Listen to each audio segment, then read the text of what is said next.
reçu une réponse. Comment êtes-vous arrivé au Madagascar? Vous êtes passé juste au Congo. Vous n'avez pas essayé de contacter nos dirigeants, nos présidents, enfin, nos responsables de la santé et tout ça?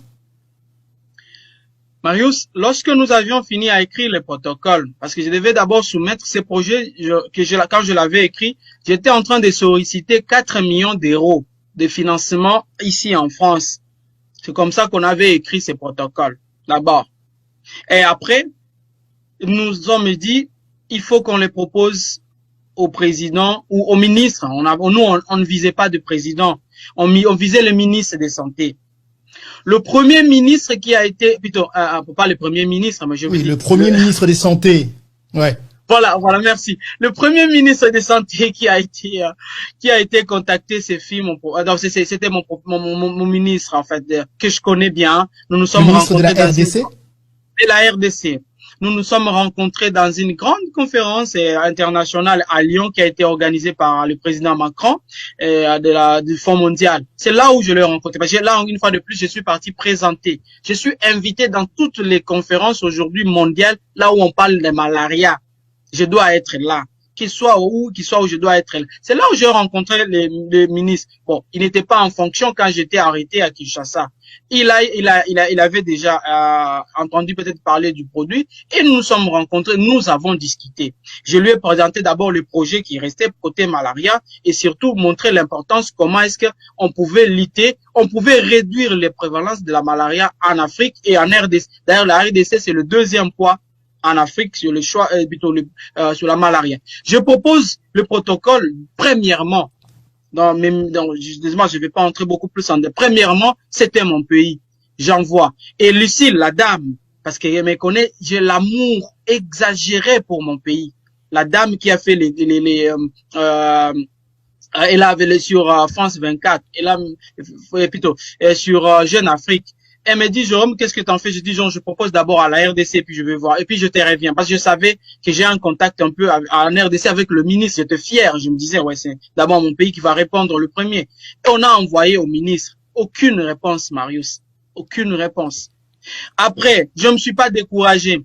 Nous avions envoyé au conseil scientifique. Le président de la République démocratique du Congo a créé un conseil scientifique. On a envoyé les protocoles. Je vous ai dit, ici, j'envoie le protocole. On envoie le mail et le protocole au conseil scientifique. Aucune réponse. C'était le moment où le président de la République avait créé la commission pour recevoir le projet de tous les Congolais, les gens qui parlent. Les gens sont passés dans les médias, ils faisaient des polémiques. Un bon produit, on ne fait pas des polémiques. C'est le produit fait un bon produit, on fait pas trop de publicité. C'est le produit qui va faire vraiment la publicité à la place. Et nous, on a fait ça. Le conseil scientifique congolais n'avait pas pris ces projets. Je me suis pas arrêté là-bas, Maris. Nous avons écrit au prix Nobel de la paix, Dr Mukwege. Donc là, j'ai même la réponse de son mail. Nous l'avons écrit. Dr Mukwege, il coordonne la riposte au Sud Kivu.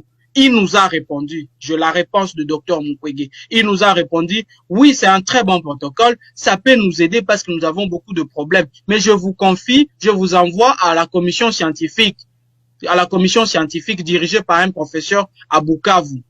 Et nous discutons avec le professeur dit, ok, c'est bon, on va regarder, on va d'abord parler avec le gouverneur, ainsi de suite. Et il n'y avait pas eu de suite favorable.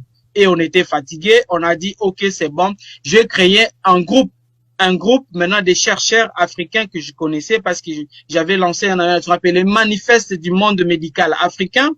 Ces manifestes-là qu'on avait adressés au Fonds mondial où nous avons plus de 450 chercheurs africains là-dedans que je dirige en fait. Et avec mes collègues, je partage toujours les idées. Alors nous avions sélectionné, comme j'avais passé beaucoup de temps en République centrafricaine, je connais le ministre de la Santé, ainsi de suite, en République centrafricaine. Nous avons pris la République centrafricaine, nous avons pris le Burkina, le Bénin, le Madagascar, le Rwanda.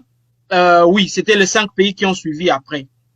Nous avons envoyé le même type de mail, plutôt. C'est le même modèle de mail, parce qu'on avait juste un seul modèle de mail et on cherchait les adresses email. Tellement que j'avais les adresses email de plusieurs ministres que je connais, que j'ai déjà rencontrés lors de conférences, on a balancé comme ça. Et c'est la République de Madagascar qui a mordu à l'hameçon. C'est ça. C'était plus rapide. C'était visionnaire, en fait. Et le ministre n'a pas tardé, et je même une collègue qui a joué un pont qui elle est vraiment, elle est malgache, elle était ici, elle est rentrée chez elle en Madagascar, elle est partie avec le protocole, le ministre a reçu le protocole, le ministre n'a pas tardé, l'information est remontée jusqu'au président de la République. Donc, et arrivé chez le président de la République, le président de la République a trouvé que le protocole était très bon. Il était bon, mais il dit, mais pourquoi on vous met toujours ici? Et quand vous regardez, les gens qui ont suivi la télévision, Marius, les gens qui ont suivi les jours de la déclaration, le président malgache a commencé avec un documentaire, c'est les documentaires sur moi et mes recherches. Les gens n'ont pas compris le message, parce qu'il faut lire, vous avez fait la communication. On commence par un documentaire d'un chercheur congolais, on présente un produit, vous devez savoir c'était quoi. Le message que devait passer là-bas, c'était pour dire, ces recherches ont été déjà validées par un chercheur, ce que vous êtes en train de regarder, il était bloqué, il n'avait pas de lobby, il n'avait pas de puissance. Aujourd'hui, on va lui donner cette opportunité que l'Afrique gagne dans tout ça. C'était ça la stratégie de communication. Et ça a été communiqué. Et il a pris le projet et il l'a mis en pratique.